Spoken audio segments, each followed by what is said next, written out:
بسم الله. السلام عليكم ورحمة الله وبركاته. kusoo dhawaada madbaxa Muna. Maanta waxaan sameynaynaa chia seed water drink. Waa cabitaan aan ka sameyn doono ama sharaab. Chia seedkan mirahan u fiican digestionka waxa weeye caloosha in cuntadu si fiican u shiido. Chia seedkuna way ku dharjinayaan. Marka qofku hadduu doonayo inuu wasniga iska rido ama miisaanka iska rido dhuubo ha cabo insha Allah malqacad ama laba malqacadood wiigii. Marka qofku sidii qof dhergsan oo kale ayuu dareemaya, cunto kale uma baahnaanayo in badan dhowr saacadood.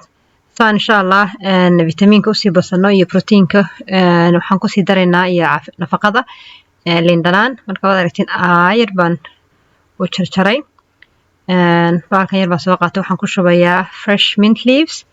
Waa geedkan nacnaaca la yiraahdo, shaah nacnaaca oo Marokaanintu aad u cabaan. Isagaan ku ridayaa iyo liin dhanaantii labadii midh aan markii jarjarayay wayara tumayaa si in yar dheecaanka ma dhanaanku ugu baxo insha Allah.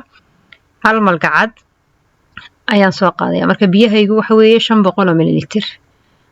Marka aad doonaysid 1 litir oo kale waa sii badinaysaa chia seedka, laakiin intaas oo kale subaxii haddaad cabtid quraac ma baahnaanesid, sidii qof dhergsan oo kale ismoodaysaa.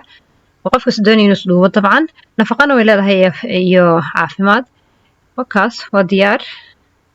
وروح يساوون مركز تاعد عبيسد. وكا diyaar. Bismillah. See you next time. Subscribe, share and like.